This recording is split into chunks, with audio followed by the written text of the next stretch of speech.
Captain Daniel Hayes stood at the window of the command center and looked out at the colony below. Haven 7 was not beautiful, but it was home to 1,000 people.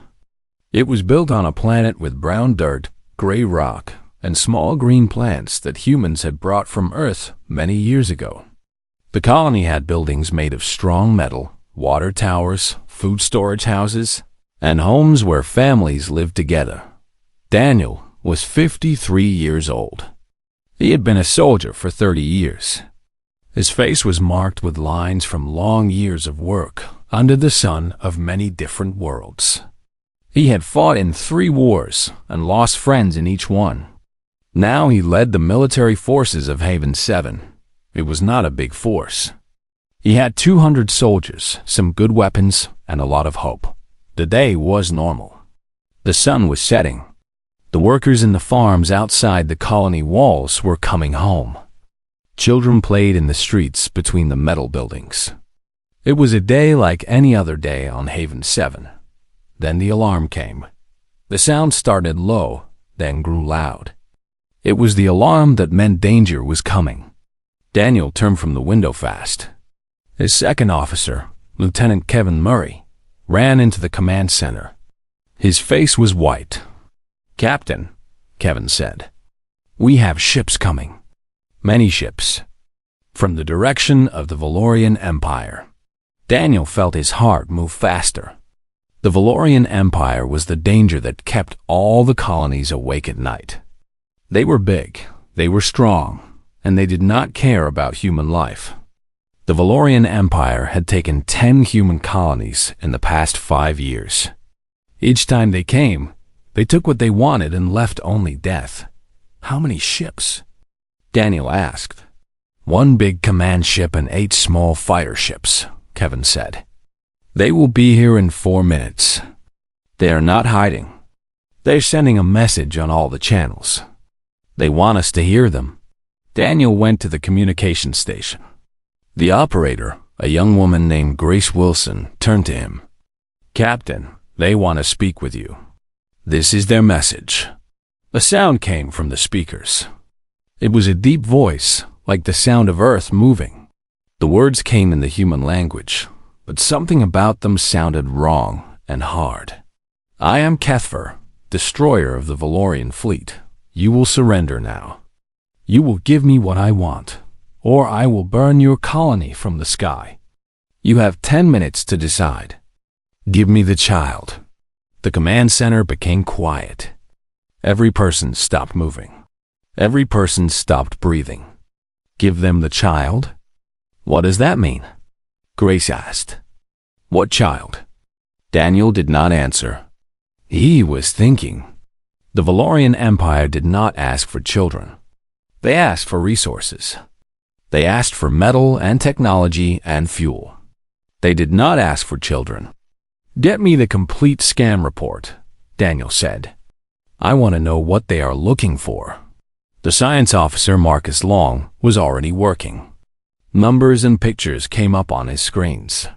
He looked at the data for a long moment. His hand shook when he moved the mouse. "Captain," Marcus said, "they are scanning the colony. But they are not scanning the technology section or the food stores. They are scanning the people. They are scanning the children." Daniel felt something cold move through his chest. This was not a normal attack. This was something else. "Alert all military units," Daniel said. "Get every person in this colony to the shelters now. And send the message to all families. Lock your homes. Keep your children with you. We are preparing for defense." The alarm sound changed. Now it meant something different. It meant that all people must go to the shelters under the colony. The shelters were deep under the metal buildings, safe from weapons that came from the sky. In her home 3 blocks away, Linda Carter heard the alarm. She was sitting at the table, eating food with her daughter Emma. Linda's work was to help plants grow in the colony. Emma was 7 years old. She had her mother's brown eyes and her father's smile. "Mama, what is that sound?" Emma asked. "That is just an alarm," Linda said. But her voice was not calm. "We need to go to the shelter now. Come with me." Emma got up from the table. She was not afraid. Emma was almost never afraid. Her father used to say that Emma was born without the part of the brain that made people scared. Robert Carter worked in the machines that made water for the colony. He was at work when the alarm came. He ran home fast. He got there before the Valorian ships came down from the sky. Robert picked up Emma and held her in his arms. "We have to go to the shelter," he said. "What is happening?" Linda asked him. "I do not know," Robert said. "But we have to go now." The three of them went down into the shelter. The shelter was big and made of strong metal. Hundreds of people were already there. It was cold and bright with electric light. Children cried. Parents tried to calm them. Everyone was scared, but not Emma. Emma sat and looked at the metal walls. She held her father's hand and did not seem worried. She looked like she was thinking about something far away. Above the ground, the Valorian ships came down. The big ship landed in the center of the colony. It was not made of metal like human ships. It was made of something darker, something that looked almost like black stone. The ship was long and thin like a weapon. The 8 fighter ships landed in a circle around it. The back of the big ship opened. A ramp came down. And then Cathver came out. He was very big. He was 8 feet tall and wide across the shoulders. His body was covered with gray and silver armor. The armor looked hard, like it was made of rock. His head was large, and his eyes were green like stones. When he moved, the ground seemed to shake. When he spoke, his voice came like thunder. Cathver walked toward the command center. 200 of his soldiers came with him. Each soldier was tall and wore armor. Each soldier carried weapons that humans did not have. Daniel Hayes was outside the command center, waiting. He had some soldiers with him, but not many. He knew that if Cathver wanted to fight, the humans would lose. But Daniel was a soldier. He would not hide. He would not run. "I am Captain Daniel Hayes," Daniel said. "I speak for this colony." Cathver looked down at the human captain. He looked like he was looking at something that was not important. "Where is the child?" Cathver asked. "I do not know what child you want," Daniel said. "If you tell me what you're looking for, maybe we can talk." "I know you have it," Cathver said. "My people scanned your colony. We found something.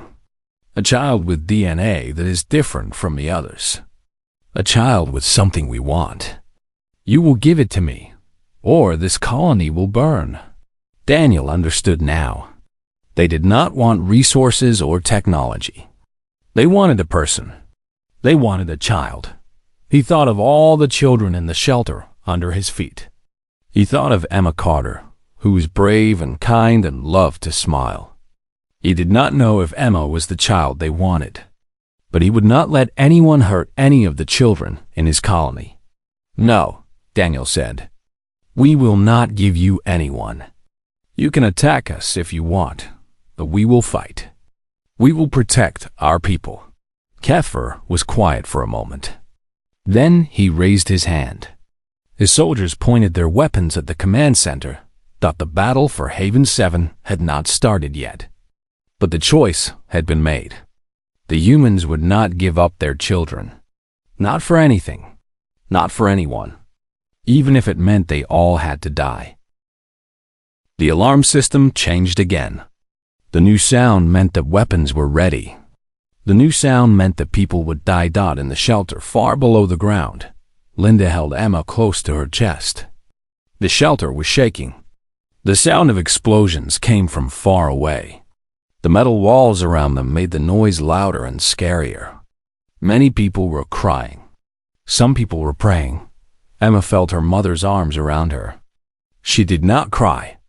She did not feel scared like the other children. Instead, she felt something different. She felt sad that people had to die. She felt sad that her mother was afraid. Robert held them both. "It will be okay," he said. But he did not believe it.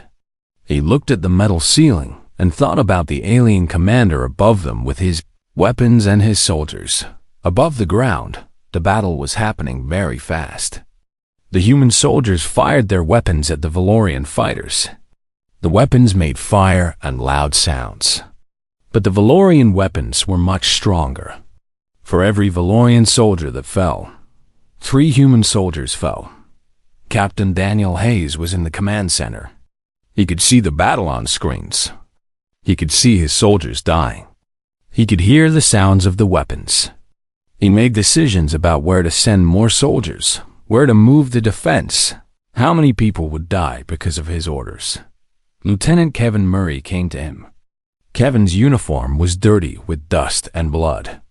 "Captain, we cannot hold them much longer. They are too strong.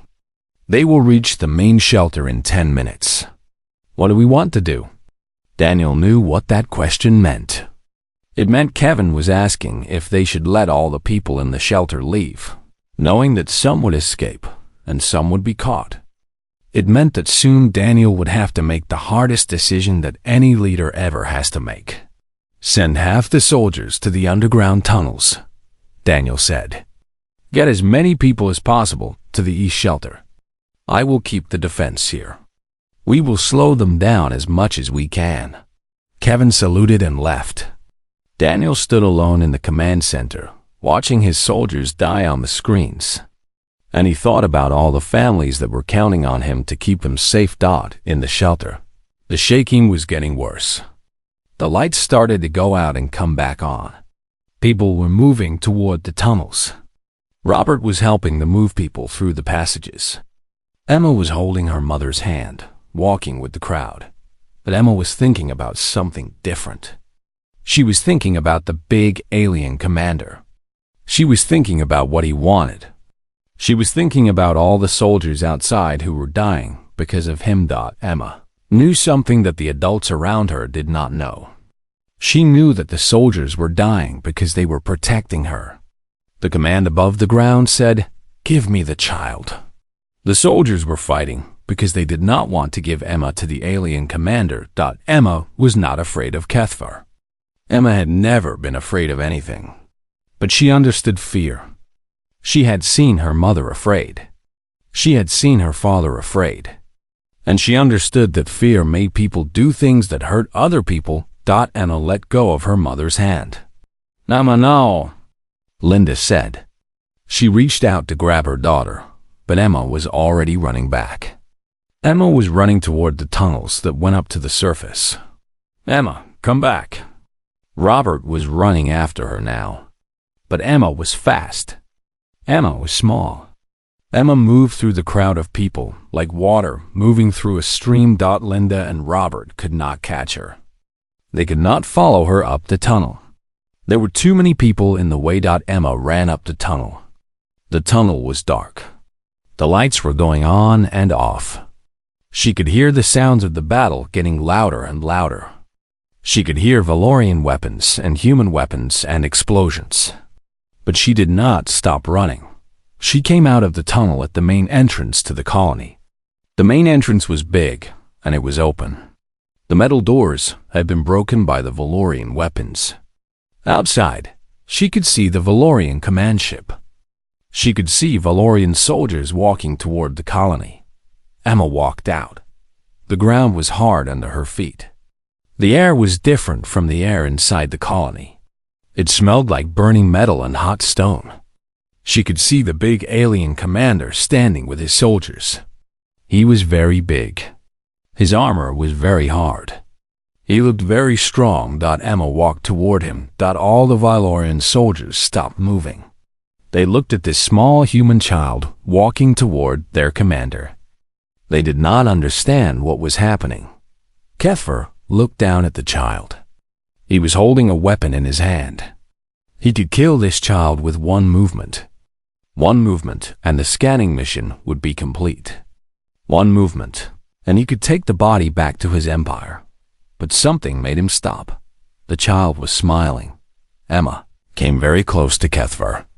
She was so small that his foot was as big as her whole body. She looked up at his face. She was not afraid. Her smile was real. Her smile was like light. "I know you came for me," Emma said. Her voice was small, but she said the words clearly. Kethver did not understand. He was a warrior. He was a destroyer. He did not understand why a child would smile at him. "I am not afraid," Emma said. "But my mother is afraid. My father is afraid. Soldiers are dying because you came. And I know what hurt feels like." Kethver looked at this child. He did not move. "One time," Emma said, "I saw a bird with a broken wing. It could not fly. My mother said that hurt is the worst feeling in the world. She said that the bird felt pain. She said that pain makes everything bad. I do not want my mother to feel pain. I do not want my father to feel pain. I do not want the soldiers to feel pain. If you take me, they will all feel pain. And I know that is bad." Kethver, the destroyer, the commander of the Valorian fleet, the killer of 1,000 enemies, did not speak. He did not move. He did not understand what was happening to him. For the first time in his life, someone was speaking to him like he was not a weapon. Someone was speaking to him like he was a person. Behind Emma, the Valorian soldiers did not know what to do. They waited for their commander to give an order. They waited for him to take the child, but Kethver did not move. Emma reached out her small hand. She put it on the hard armor of Kethver's arm. The armor was cold, but Emma did not take her hand away. "I am Emma," she said. "What is your name?" And for the first time in his long, violent life, the great commander answered a question that was not in order. He answered a question that came from a small child with a smile. "I am Kethver," he said. The fighting stopped. No one gave an order to stop fighting. But when Kethver did not attack Emma, the Valorian soldiers stopped moving. When the Valorian soldiers stopped moving, the human soldiers stopped shooting. The silence came very fast, and it was louder than all the noise of the battle. Captain Daniel Hayes watched on the screens. He saw a small girl standing in front of the giant commander. He saw that nothing was happening. He did not understand. He gave the order to all soldiers to hold their positions and wait. Inside the colony shelter, Linda heard that the noise had stopped. She was shaking. Robert held her. They did not know what had happened to Emma. They did not know if she was alive or dead dot above the ground. Kethver looked at Emma. He looked at her small face and her brown eyes and her smile. He had conquered 500 worlds. He had killed millions of enemies. He had never let anything stop him from doing his work. But this small child was stopping him from his work. Kethver made a decision. He ordered his soldiers to stand back. He ordered them to keep their weapons down. The soldiers did not understand, but they obeyed. Then Kethver sat down.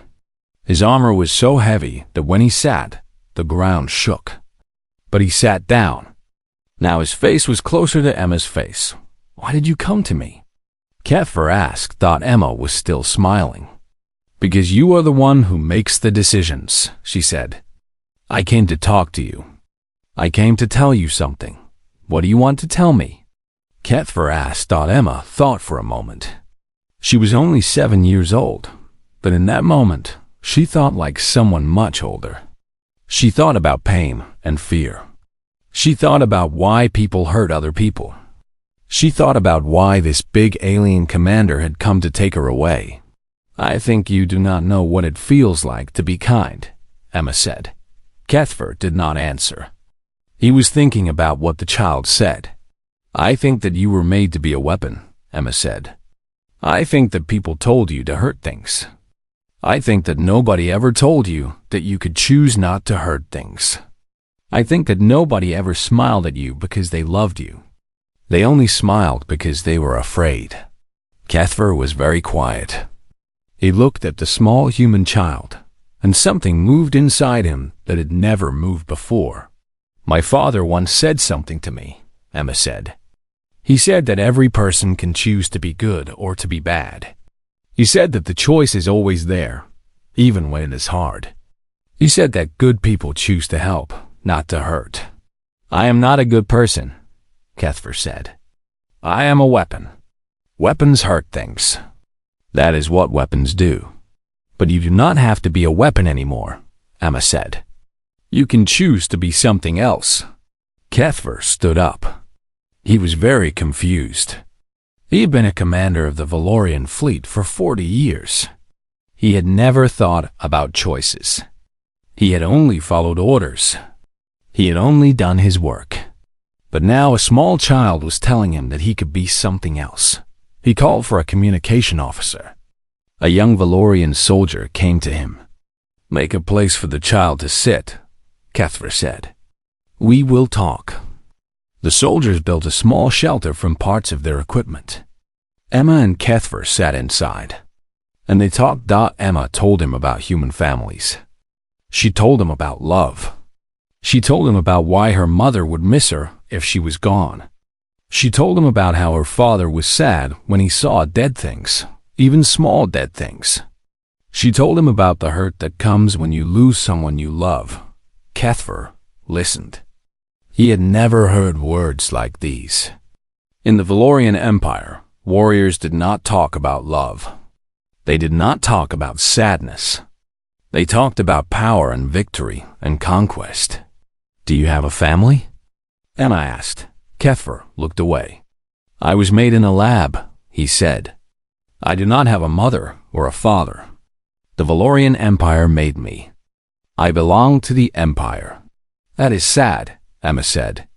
I am sorry. And she was sorry. Emma felt real sadness for this big alien commander who had been made as a weapon and had no family to love him. Emma took his hand again. His hand was very big. She was very small, but she held his hand, and Cuthbert felt that kindness. Inside the command center, Captain Daniel Hayes received a message. Cuthbert wanted to talk. Not to fight, but to talk. This was strange. This was not how these things happened.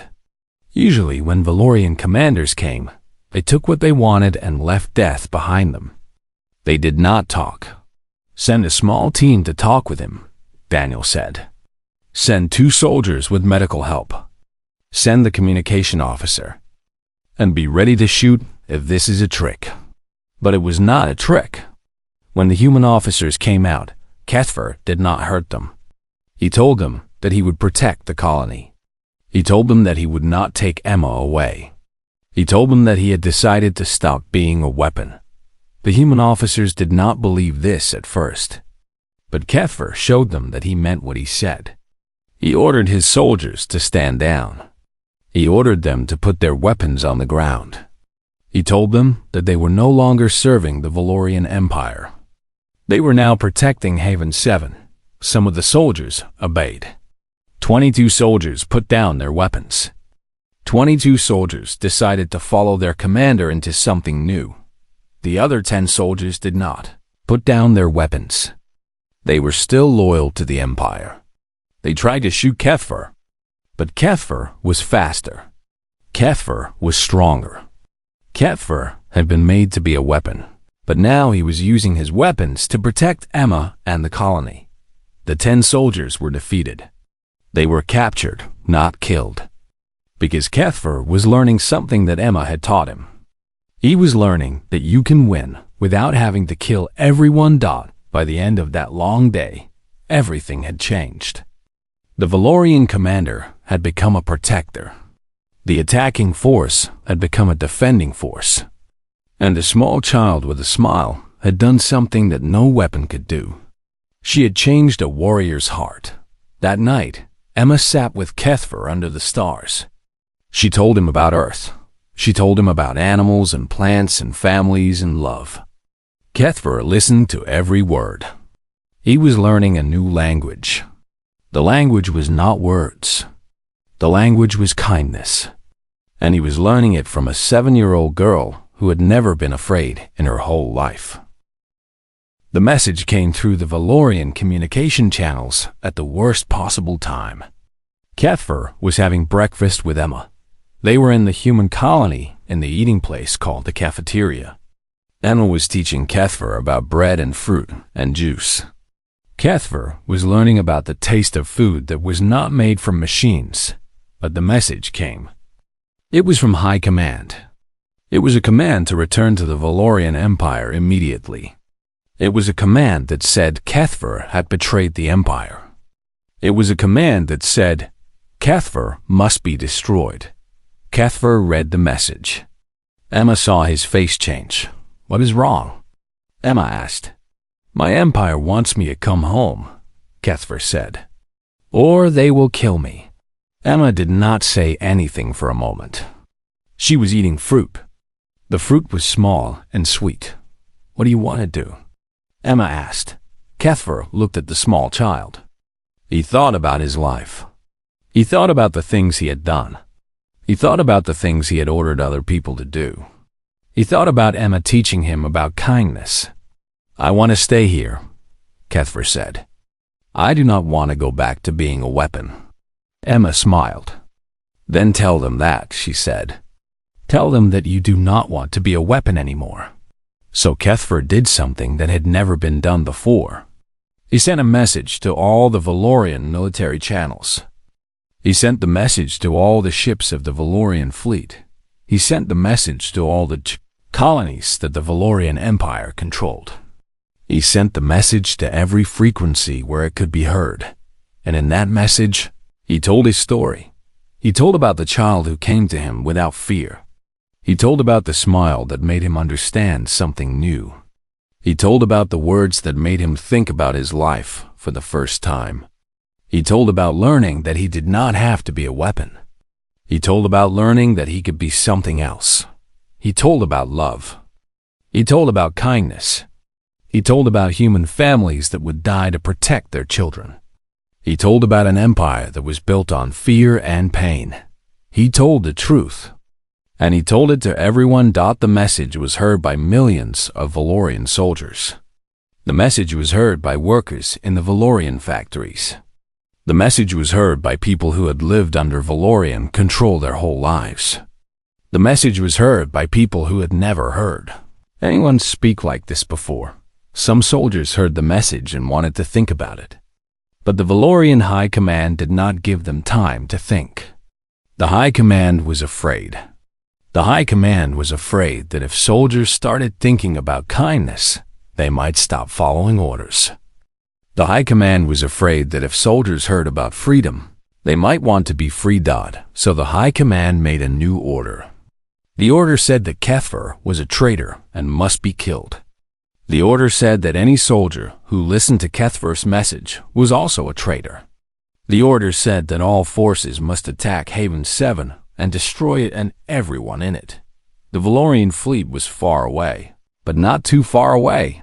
They were 3 light years away, but they could travel very fast.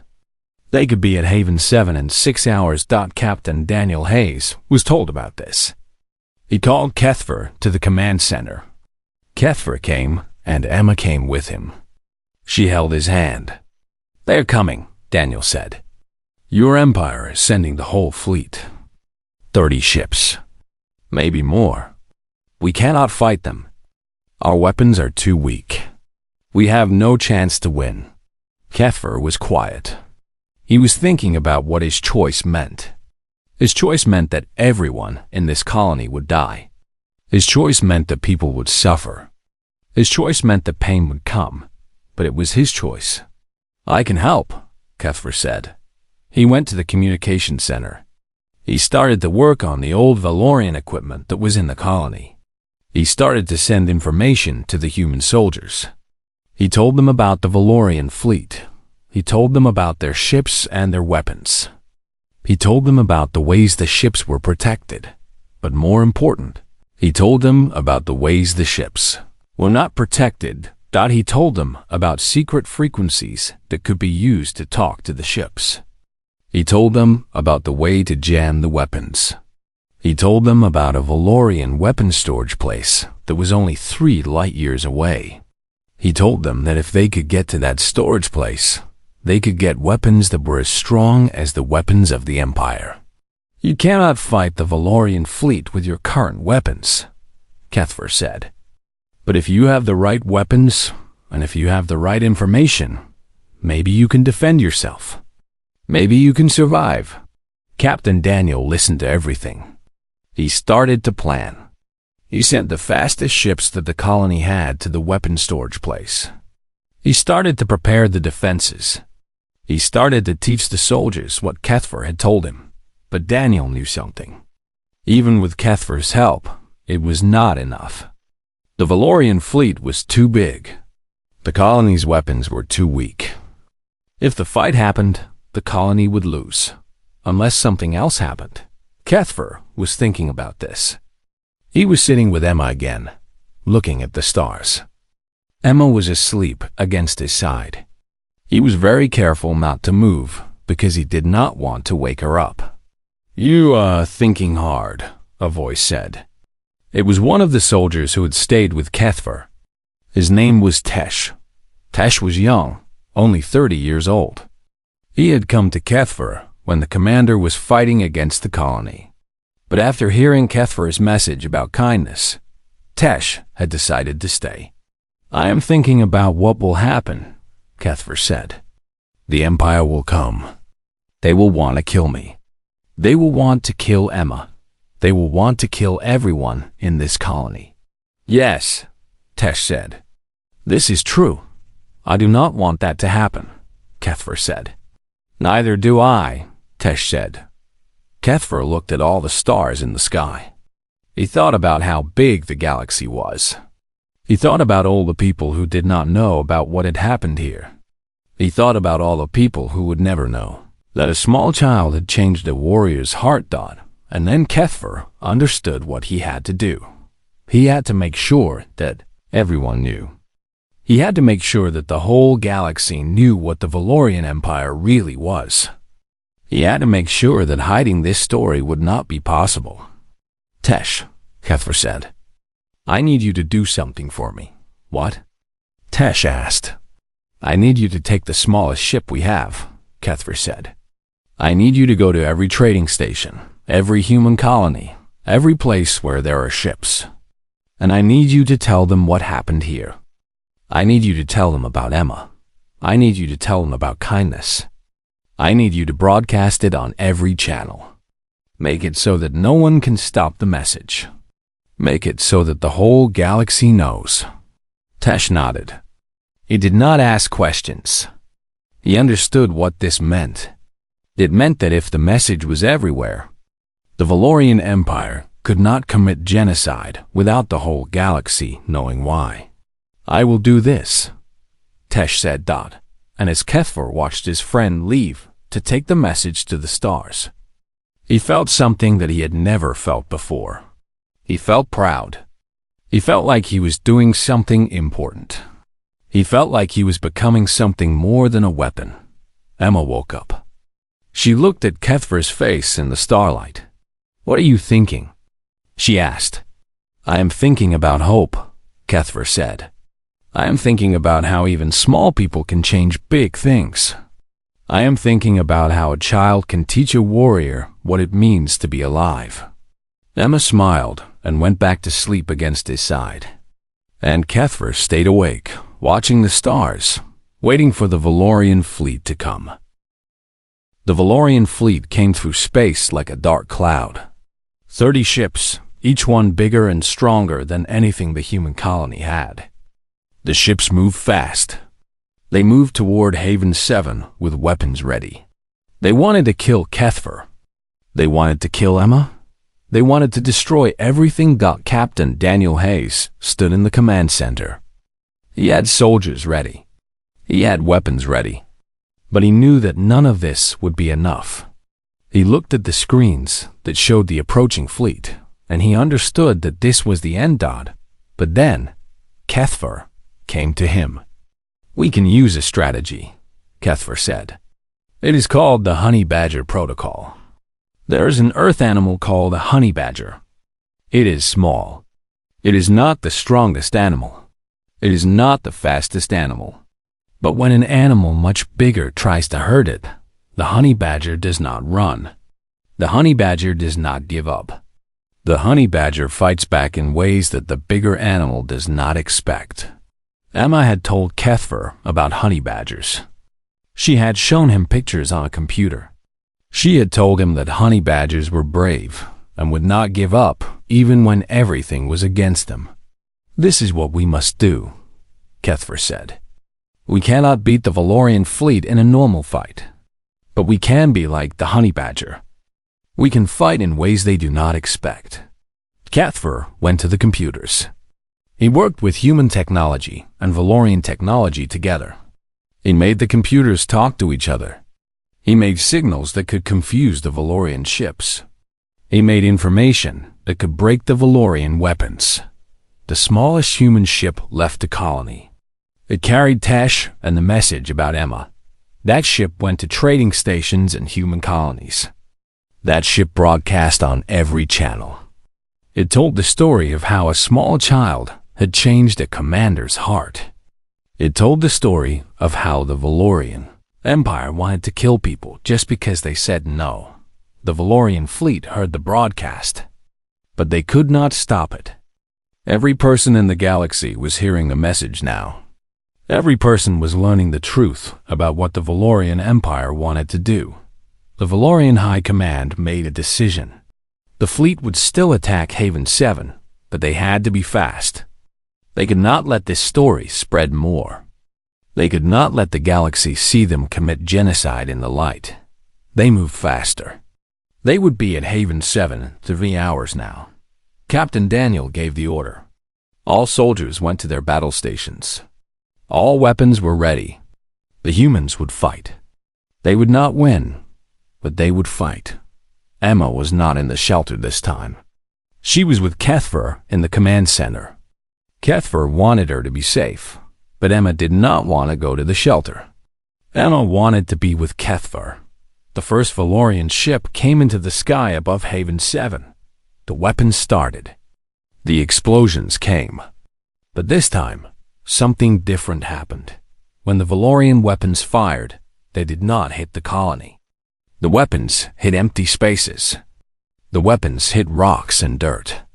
The weapons did not hit human buildings, because Kethfer had shown the human soldiers how to use the Valorian frequency codes. The human soldiers were talking to the Valorian ships. The human soldiers were sending false signals. The false signals told the Valorian weapons where things were when those things were not there.